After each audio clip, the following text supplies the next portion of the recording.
Hello, everybody. Welcome to the final session of the day, and a special vote of thanks and a special word of congratulations to those of you who are still here. Congratulations on surviving the day so far, and thank you for sticking with us. John and I have got what we sometimes call in English the graveyard shift, the last one.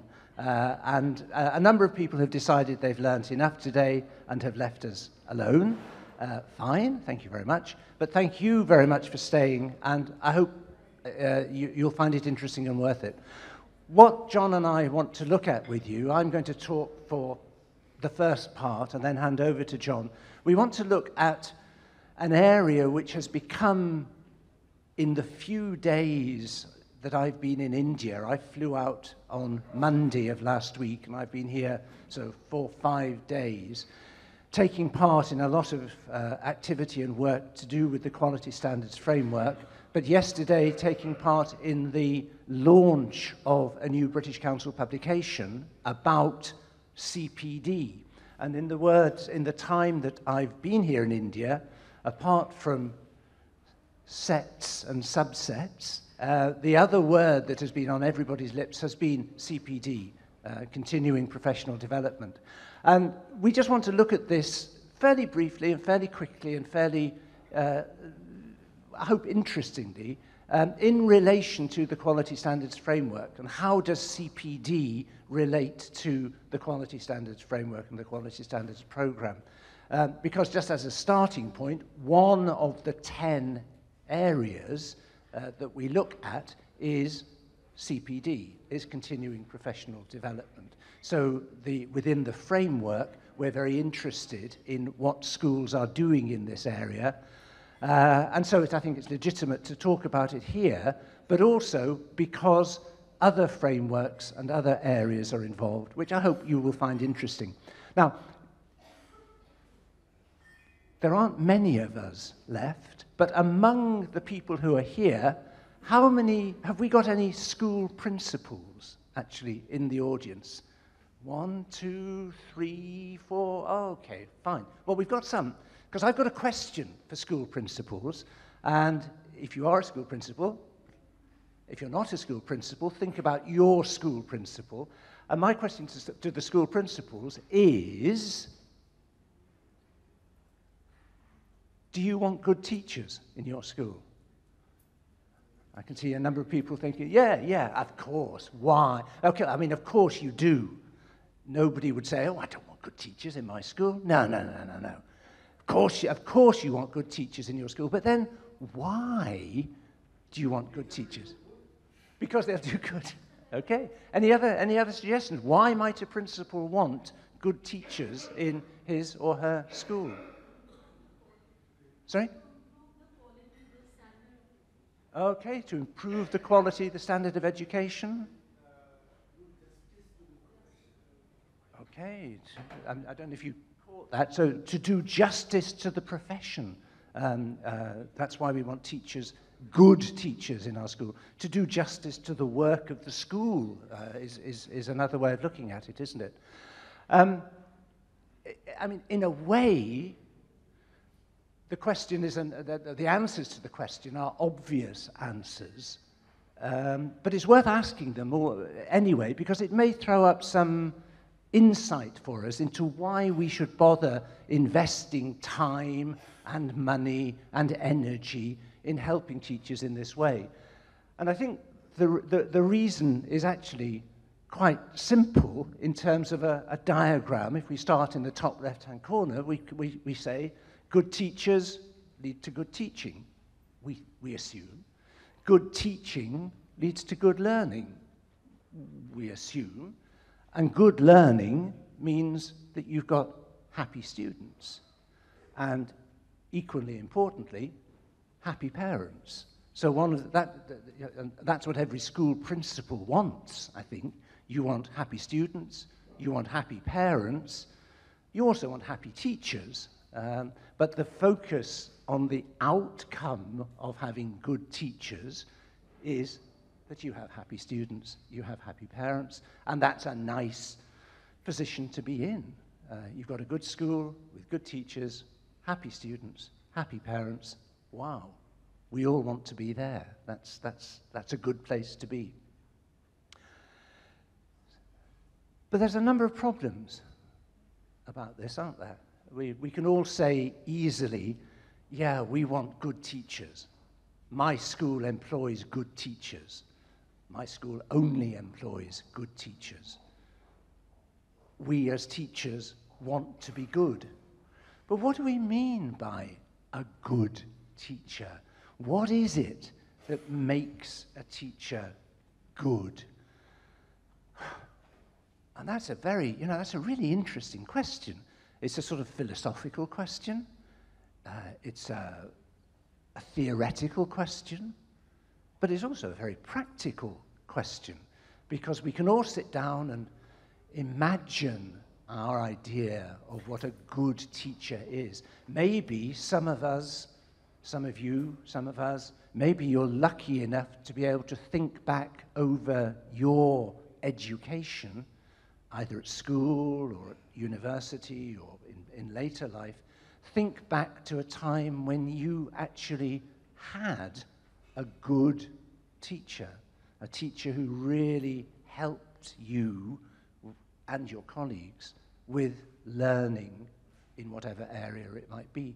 And I can think back to my schooling, and when I was at school, I had, to be honest, quite a number of not so good teachers who didn't really inspire me or who didn't really challenge me. But I had one teacher, particularly, who was teaching me French, as it happened. And as a result of the time that I spent with that teacher, I just got fabulously fascinated and interested in French. I went on to study French at university, and I've made my career out of teaching English, but that's another story. But the effect of this teacher was significant for me. But why and how and what was that teacher doing? What makes a good teacher seems to me a very interesting area of inquiry. We'll come back to it in a moment, but I think to flag that up as a starting point, we want good teachers. So what does that mean? What does that involve? And then imagine we've got good teachers. Is good an absolute term or a relative term? It's relative, isn't it? Good is what those of us who are English teachers and have studied English, you'll know that good in English is a gradable adjective.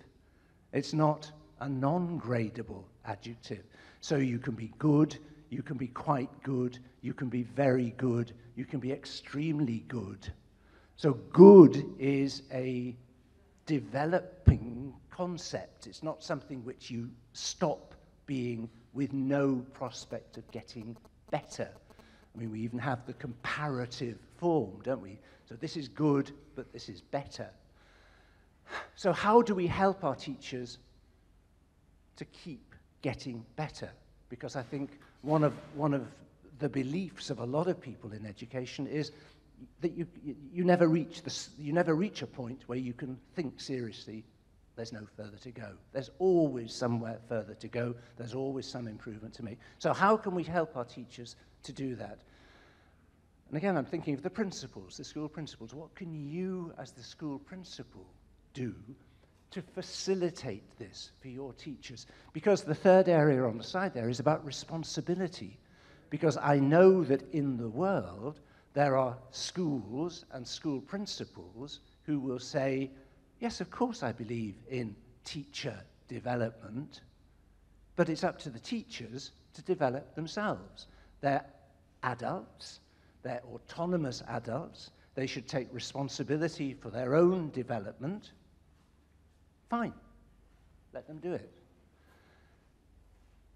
And yet those of us who, I don't know if anybody in the audience was also there yesterday afternoon, but I said I came along to the British Council to a book launch about the new book on Continuing Professional Development, which is in your pack, I think.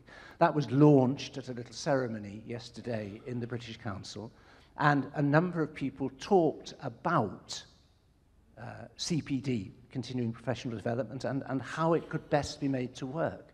And one of the most interesting contributions for me was the speaker who showed and talked about the research evidence that the most effective CPD takes place in an environment where the teachers are engaged and the school is supportive in facilitating that CPD. Sure, teachers can do some things on their own, but it's much more effective and much more likely to be in the school's interests and focused on areas which are of relevance to the school if the school is active in facilitating. Now, again, we can talk later about what that actually means and what the school can do to facilitate it, but the commitment of the school, the involvement of the school, the engagement of the school is very often mediated through the principal. And again, if you remember this morning, the presentation that we had in the first session about the difference between the public schools and the private schools was largely that in the private schools, there was a commitment to CPD, which the school, the principal, was mediating. So, what is a good teacher? What can we develop for a teacher, and where are the areas where a teacher can help to develop himself and herself? Now, you know, we've talked a lot this afternoon about the quality standards framework. You'll begin to think that the British Council does nothing but create frameworks, but they have created another framework, which is a framework for CPD, for continuing professional development. The URL, the web address for this document, is an extremely long and complicated one. So the simplest way to find this online is to search British Council India CPD Framework. And there you will find a PDF file that you can download, which sets out the framework. And what the framework offers you, the way that it works, is to look at 4 areas, and it defines the content areas. We'll look at these in a moment and see what I mean by that. But if you're going to involve yourself as in CPD as a teacher, or if you want to encourage your staff to develop themselves with a CPD orientation, then what exactly are you going to look at? What exactly do you want to cover in your CPD program? So that's the content area. Now, the framework defines a set of possible content areas. It's probably not an exhaustive set of content because there's all sorts of things which you could always add into it, but it gives you a very good starting point for defining the content. And then you need to define progress. You know, if we're good, okay, but how can we get better in these areas? And if we're not so good, how can we get better? So what does progress mean in terms of becoming and developing, being a good teacher? And then you need to think, okay, this is the area I want to work in. This is the sort of progress I want to make. So what can I do to actually make progress? What can I do to get higher up the scale? And so we need to think about activities. What sort of activities? Now, again, the framework offers you a range of activities which will help you to develop skills and competencies in certain areas. And resources. In order to develop, activities and resources are both necessary. So we need to think about identifying activities, identifying resources. And that's the framework. That's, if you like, that's a systematic approach to saying, what is CPD all about? It's about content, it's about progress, it's about development activities, and it's about development resources. Now, I'm going to talk in a minute about the first two of those, and then John's going to pick it up and talk about 3 and 4 and take the discussion a little bit further. So first of all, about content. Now, if we're looking at a teacher to see how good is this teacher,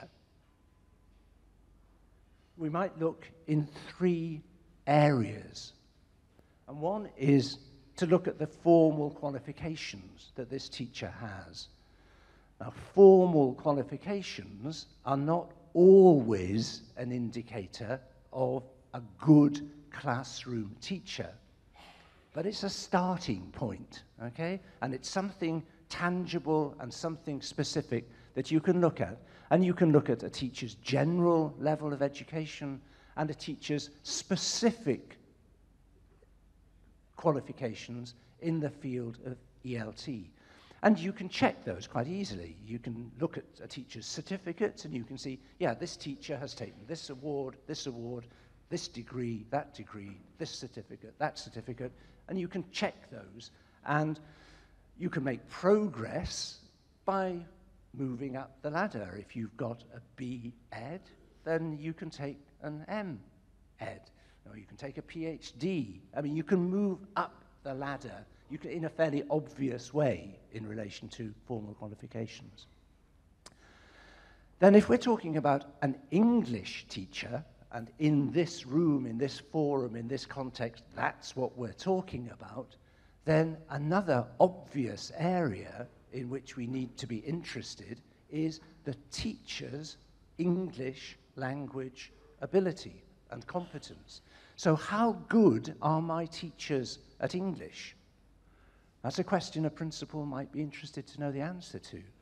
And in a number of schools that I've visited recently, teachers, before they're appointed, are asked to prove that they can write, often write, that they can write English to what the principal considers to be an acceptable level. Now, we would say, within the framework, that what is an acceptable level for a teacher, I mean, of course, at the end, this is always, it's the school's decision, what they decide is an acceptable level.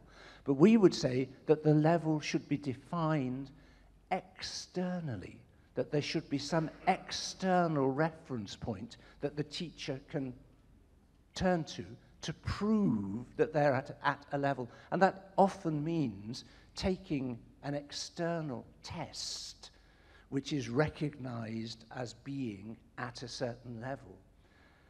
So, I mean,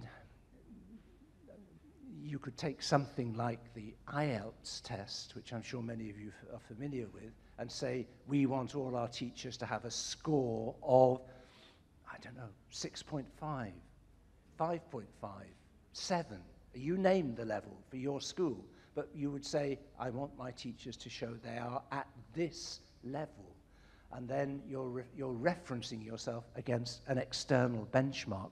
Within our framework, the Quality Standards Framework, those of you who've looked at the framework will see that we actually require, at level 4, we require schools to benchmark their assessment of language proficiency against the Common European Framework.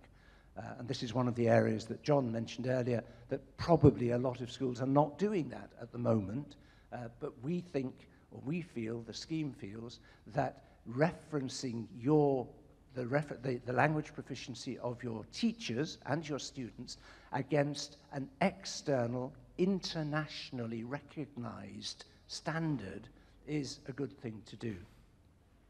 And of course, how do you get better? Well, you've got a score of 5.5 or 6 on IELTS. Well, next time you want 6.5. Next time you want 7. Next time you want 7.5. So you get better.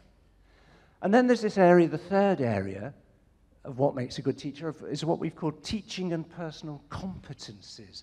So the sorts of things that teachers need to be able to do in the classroom and in their teaching.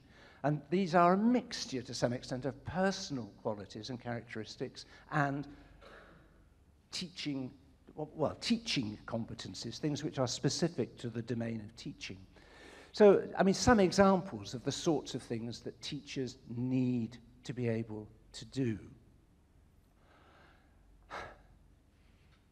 Planning lessons and courses, managing a lesson in terms of the staging of the lesson, the stages of the lesson, evaluating and assessing learning, integrating digital resources and digital materials, using multilingual approaches. This is something which is obviously of great importance in India, in the Indian context, where you may have a class with a variety of different first languages, where you yourself, in some parts of India, may not even share a first language with most of the students in your class. So how you cope with that and how you deal with that as a teacher, that's a skill, that's a competence you need to develop. And using inclusive practices, making sure that the work you do and the way you conduct the lessons, that involves and includes and is appropriate for all the students in your class, not just a few of them or a number of them. So these are what we mean by personal and teaching competencies. In the framework document, when you download that, if you take my advice and do so, you'll find that there are 20 or so personal competencies of personal and teaching competencies of this type, which cover a wide spectrum of the skills and the competencies that a teacher needs in the classroom. Now the question is, how do you assess where you are in relation to one of these skills and competencies, and how do you make progress? Well, the answer to that is that we have a scale of progress which relates to all of these areas. And it's actually exactly the same scale that we use within the quality standards framework. If you remember before the coffee break, when John and I were talking about this, I said that that our quality standards framework operates at 5 levels. Well, these same 5 levels apply to teacher competencies and teacher skills. And they start off, if we take the area of using inclusive practices, it starts off at the bottom left-hand corner with the lowest level, awareness. I've heard about inclusive practice. Somebody was talking about it sometime, and so I heard the words. Understanding, now I know what the words mean and why they're important. Up to engaged. I use inclusive practices regularly in my work. Up to integrated level. My competence in this area informs everything I do in my work. So I'm really clued up about inclusive practices, and I really use them. I really make use of them regularly. And then the 5th level, leadership. In a teacher development context, a CPD context, this would be the stage where you feel that you can actually contribute to the training and the development of your colleagues, or that a school which is really good in this area can contribute to the development of other schools in this area, because you can take on a leadership role. So that escalator, that movement up from awareness, understanding, engaging, this is what progress in CPD means in terms of the teacher competencies and the teacher personal and professional competencies. So now I'm going to hand over to John to take this a little bit further. Do you want that? Just click that down from top to bottom. Okay, thanks very much, Keith. So just to say just a couple of words in summary. The CPD framework then, there are some assumptions in there that Keith has gone through. The assumption, or the first assumption, is that there's a correlation between being a good teacher, their qualifications, their language level, and their competence in those areas that Keith has just finished with. There's an assumption there that's part of that framework. The framework then is a description. It describes competence. It describes ability. It describes what we can expect of a good teacher. It doesn't stop there, and this is the usefulness of the tool, in that it goes on to describe, as Keith said, the kinds of things that teachers can be doing at different stages of their career, different levels of competence. And because the resources that the British Council uses are being mapped against the framework, it also provides the exact kinds of resources, the kinds of things that teachers need to pay attention to, the videos, the texts, the training, the tasks that correspond to where they are, where they themselves have said they are, on that escalator that Keith described. So I'm going to do two things now, and I'm going to do them quite briefly. The first is to talk about, you wouldn't be able to use this, oh, I've got it back to here, hang on.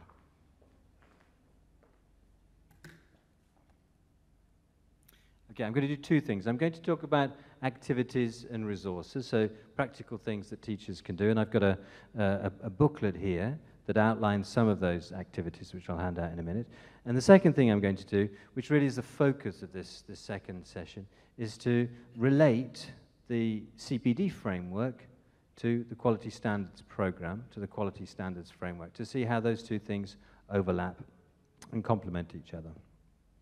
So, in terms of activities and resources then, we've looked at these in relation to three categories: personal, in-school, and external.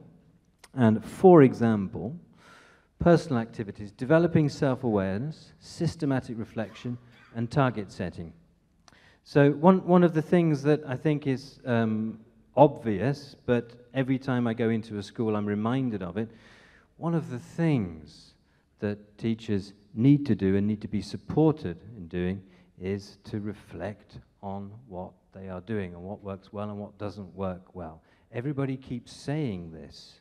The last 100 meetings I've been to about teacher development always talk about the ability to reflect. What I've seen in schools, the evidence that teachers are reflecting systematically in a practical, with a practical focus, there isn't much evidence that that is going on. So it's not enough to keep saying, oh, you know, teachers need to reflect more. We need to help them, we need to make resources available so that they can reflect. Developing knowledge, private reading and review, that's quite straightforward. Developing skills, systematic practice and review. So probably out of those things there, the other word that I pick up on is review. And that as well as perhaps we're not doing enough to help teachers reflect on what they're doing before they start, we're also not really helping them to think back on what they've done in the classroom. And the framework provides resources and activities to allow both of those things to happen, the reflection and the review.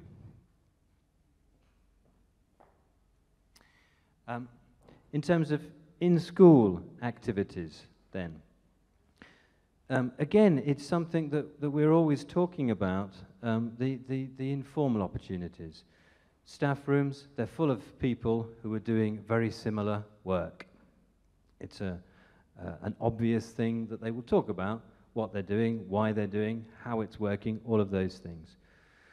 Okay, but what actually are we doing to encourage that professional interchange in the staff room? Again, it's one of those things, we keep talking about it. We need to share experiences amongst colleagues. Of course we do, but what are we doing to actually help them do that? Okay, formal workshops. Again, we talk endlessly about formal workshops, about training sessions. The advantage of and disadvantages of those are obvious, but some of the other areas here that we don't really talk much about, things like reading groups, ideas swap shops, lots of things, and there's a list that I'm going to hand out in a second. All of those things are easy to think about, but are we actually giving enough time and space for teachers in schools to do them? Okay, some external activities. It's something that Amol mentioned this morning. Presentations, conferences, and workshops. It's another thing, isn't it? You know, if the next step, you've been a classroom teacher, I've got some experience, I feel like I've got something to share with other practitioners. Okay, well, what's the obvious thing to do? It's going to present at a conference, give a workshop, that kind of thing. To what extent are schools actually, really, in real terms, making it possible for teachers to do these things? We spent a long time talking about teacher associations, so a fantastic way of bringing about professional development.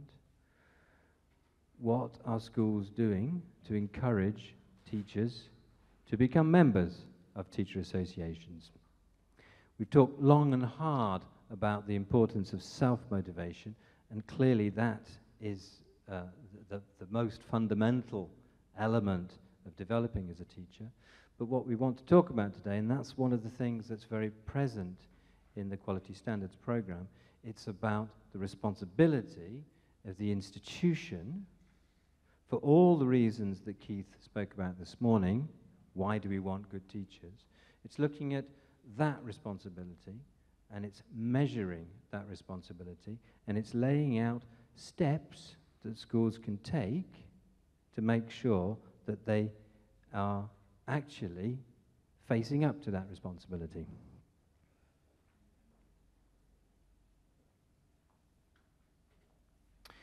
Okay, so resources, fine, okay.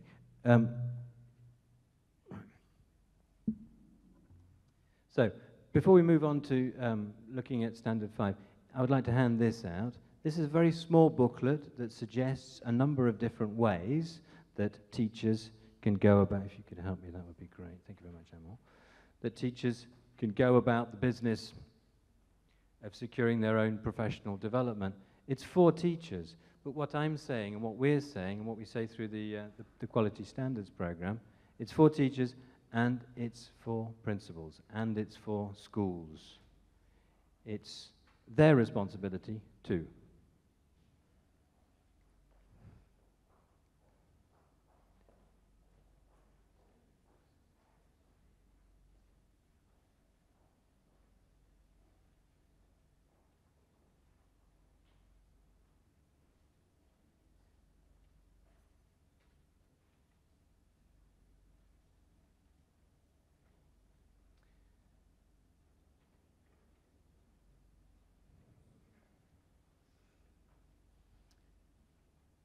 So,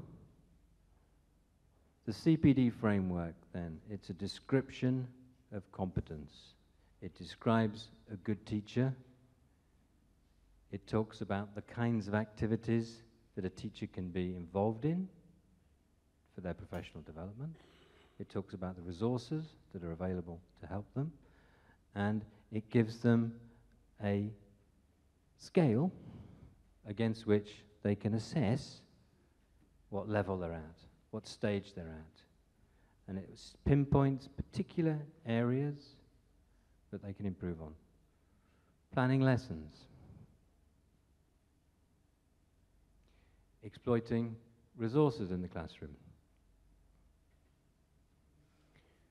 Using multilingual approaches, a range of different things that they can do. It's for them, but it's also for schools. And the relationship between the CPD framework And the Quality Standards Framework is here. Our standard number 5, which says, teachers benefit from appropriate professional development opportunities. So what we say is that at level 4, that's the standard that schools have to meet. And like with all the other standards, we're not just saying that that's what you have to do, go away and get on with it. What we're saying is, this is the standard that you need to reach, and this is a way that you can reach that standard.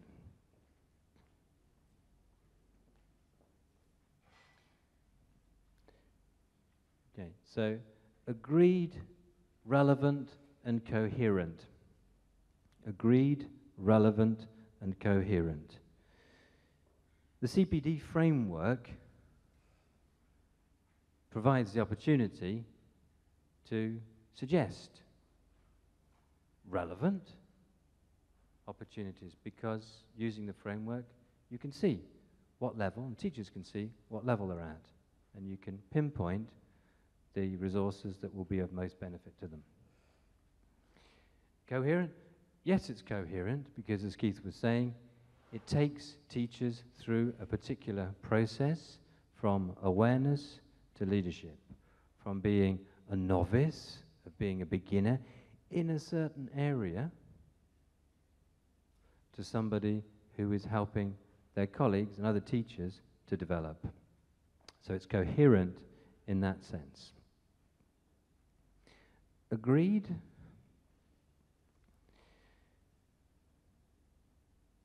There are some principles here.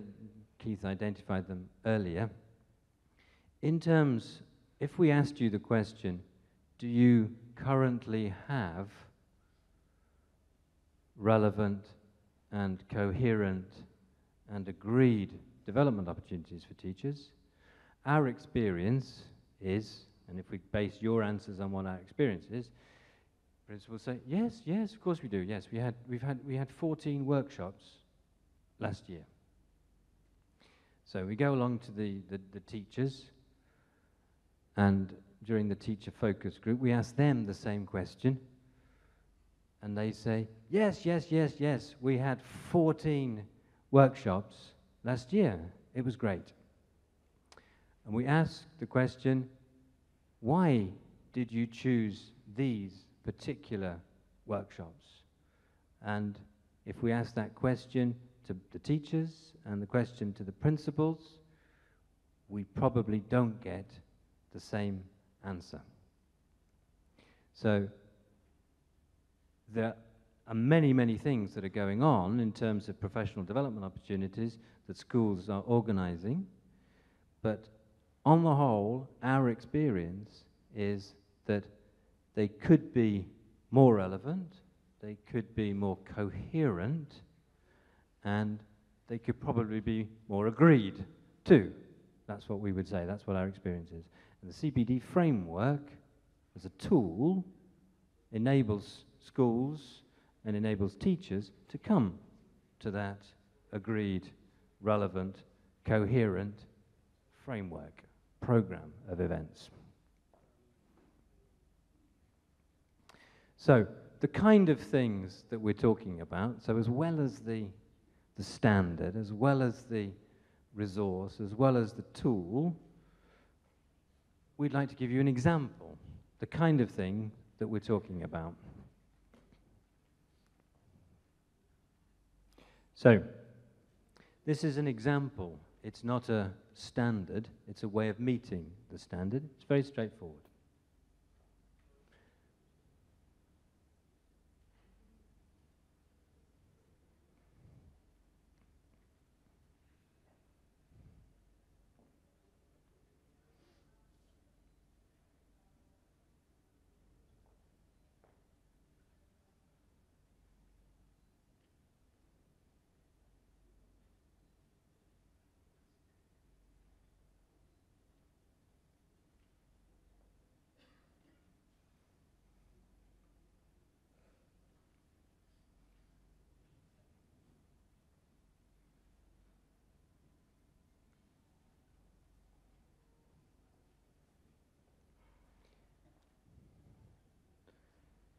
Is that relevant?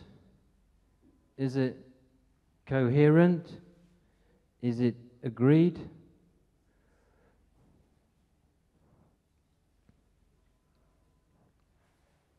No, no it's not. Not at all, not in any way.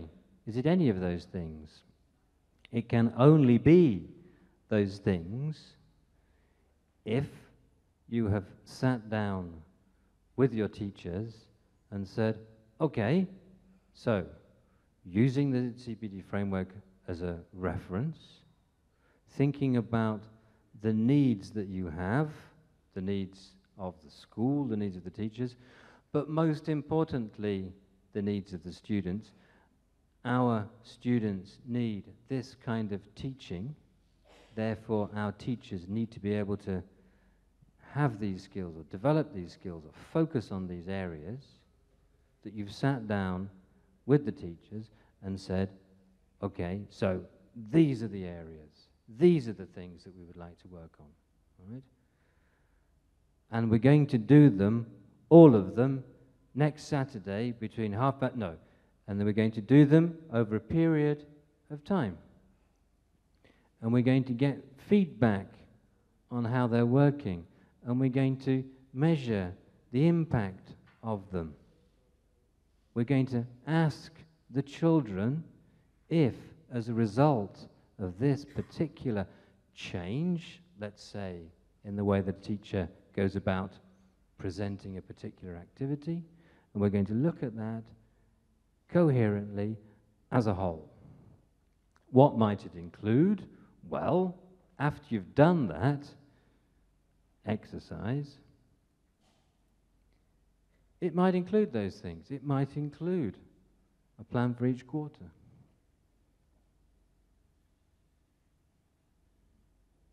It might be something over 2 weeks. It might make use of people from outside. It might be discussion-based. It might be led by individual teachers.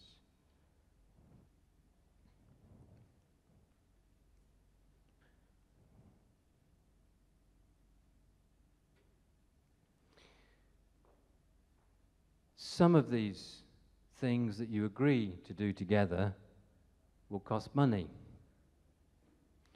If at the beginning of this process, when Keith asked the question, why do we need good teachers? And if we know why we need good teachers, are we therefore prepared to invest in them? Then when it gets to the stage there, when you're sitting down and agreeing what it is that's going to be done over the year or the quarter, then the question about who is going to pay for this, okay, if everybody is agreed that it has to be done and that it should be done and it's part of the process of delivering a quality education to our children that they expect and deserve, then there's obviously going to be some kind of sharing going on there. But if you do it in a coherent and relevant way, it's not going to be the case where you're responding to one-off requests to attend a conference. It's not fair, I didn't go last year, why is he going this, all of that kind of thing. So what we say in the Quality Standards Framework, standard number 5, is that it has to be agreed, coherent, and relevant, for those reasons.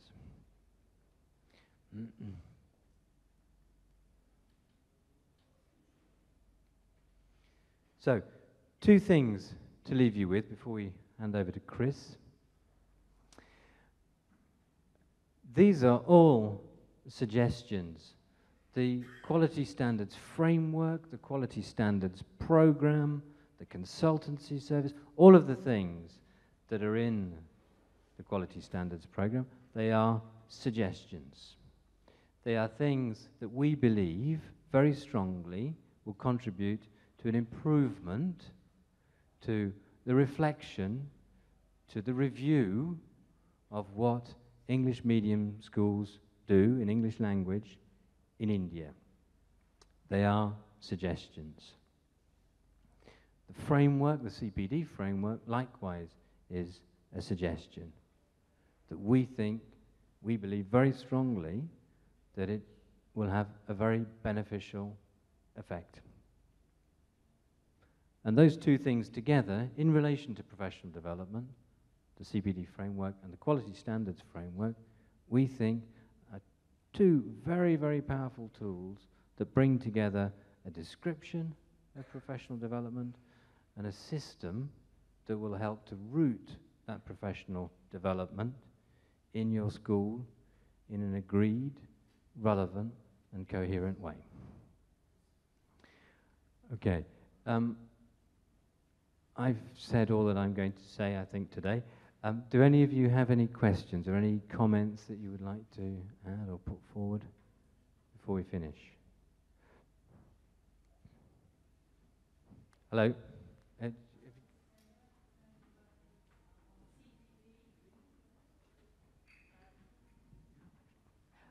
I'm working on a CPD program with 12 Delhi schools. Thank you for that presentation. I can see the CPD framework will be very, very helpful for teachers to assess the progress of the continuous development of their teachers. I think the words systematic and relevant are important, but what's even more important is we can find well-qualified parties who can inspire, excite, and motivate our teachers to want to develop and grow and improve their teaching. And I think those three words were just a little bit missing this afternoon.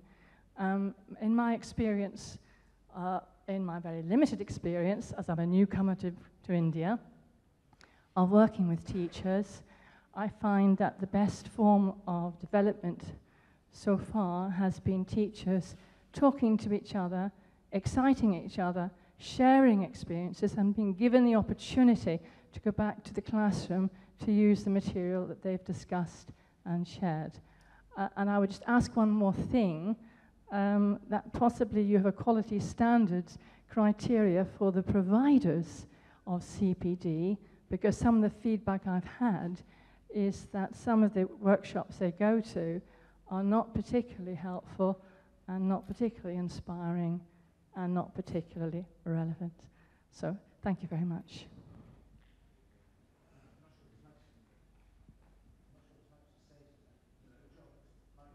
Working. Why? Oh, yeah, that's right. I mean, there's nothing to say to that except, you know, I agree completely. The inspirational side of things, nothing inspires like inspiration. I mean, that's a stupid thing to say.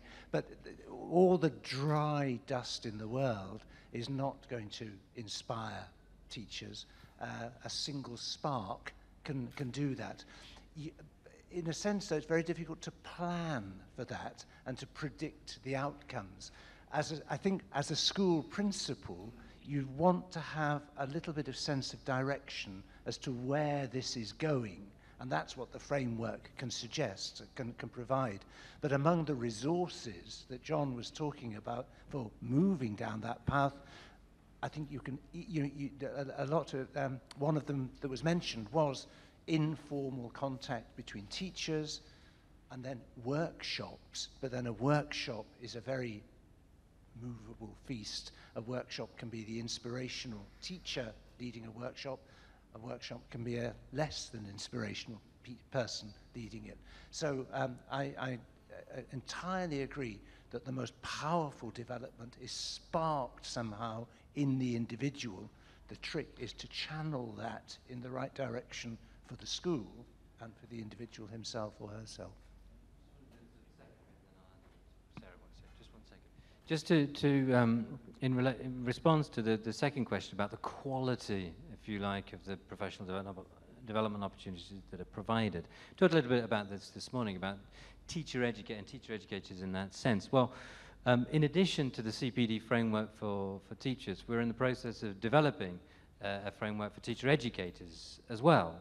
So again, you can't use a framework to make deliverers of training more inspirational, okay? But you can look at what they do in relation to certain criteria and say, well, if you do this, if you've got a competence in this area, then it's more likely that what you talk about will be inspirational. Those personality attributes, totally agree with you, and the story that I studied French at university for exactly the same reason as you. Yeah. I don't know, Mr. Elliot, his name wasn't it? Oh, Mr. Douglas. Were they French? They were English. Wow, amazing. Yeah. I just wanted to say two things while I'm feeling inspired. One thing that Liz triggered for me, because it reminded me of something that you'd said about one of the ways to develop professionally is actually maybe to do a bit of action research or something in the classroom and then dare to present that in a workshop. And I remember when I was a teacher, something that really developed me as a teacher was to dare to actually run some workshops, even when I thought I didn't know what I was talking about. But from my little, beginning steps of actually sharing that with others, I grew in confidence a great deal. So that's the point about quality of CPD, because I think sometimes it's between ourselves. We might be running the CPD session, and maybe we're rubbish because it's the first time we've done it. But at least we're out there doing it. So I think the quality element is not just about sitting there and being the recipient of quality, but actually daring to break outside your comfort zone and stand up and really attempt to share something. And yeah, it might be rubbish, but maybe the next time you do it, if you get some honest feedback, it could be a little bit better. As it's just from my own experience. And that also reminded me, unfortunately, the person concerned, I think she's now left, but you mentioned IELTS as an example of if you wanted to test how you were with your language skills. Well, there's two things I wanted to say. One, that there's, in your packs there, it talks about another test that you could do, or your organisation could sign up for, which is Aptus for Teachers. And that one, it doesn't get you a visa to go to the UK, but it does give you a little bit of a comparison of your level against the Common European Framework.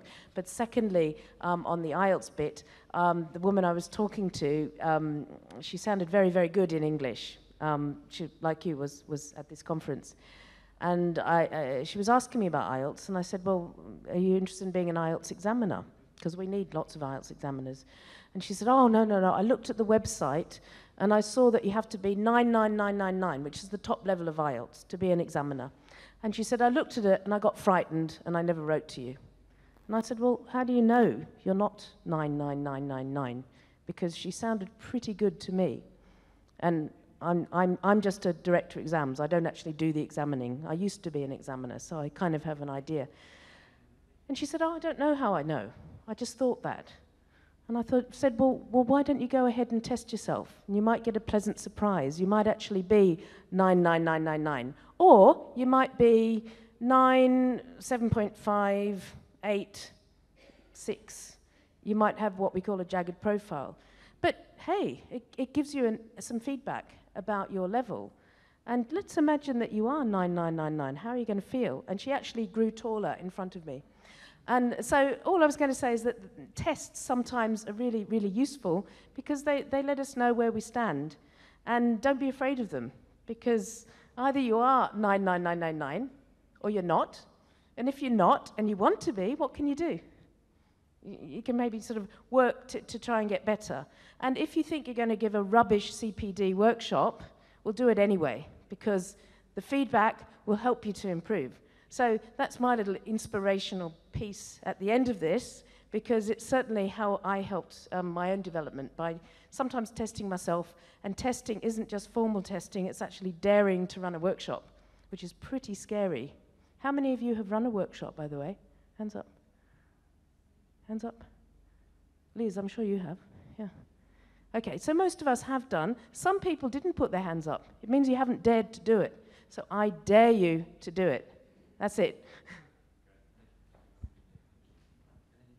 Okay, thank you. Are there any other questions that you have relating to the last session? Yeah, come on. This CPD framework has a very interesting circular design, which helps an individual teacher to map his or her own present location and where could be the way forward. All these developmental areas are marked there in terms of arrows converging into a center. And you can look at each separate arrow and locate your position where you are now.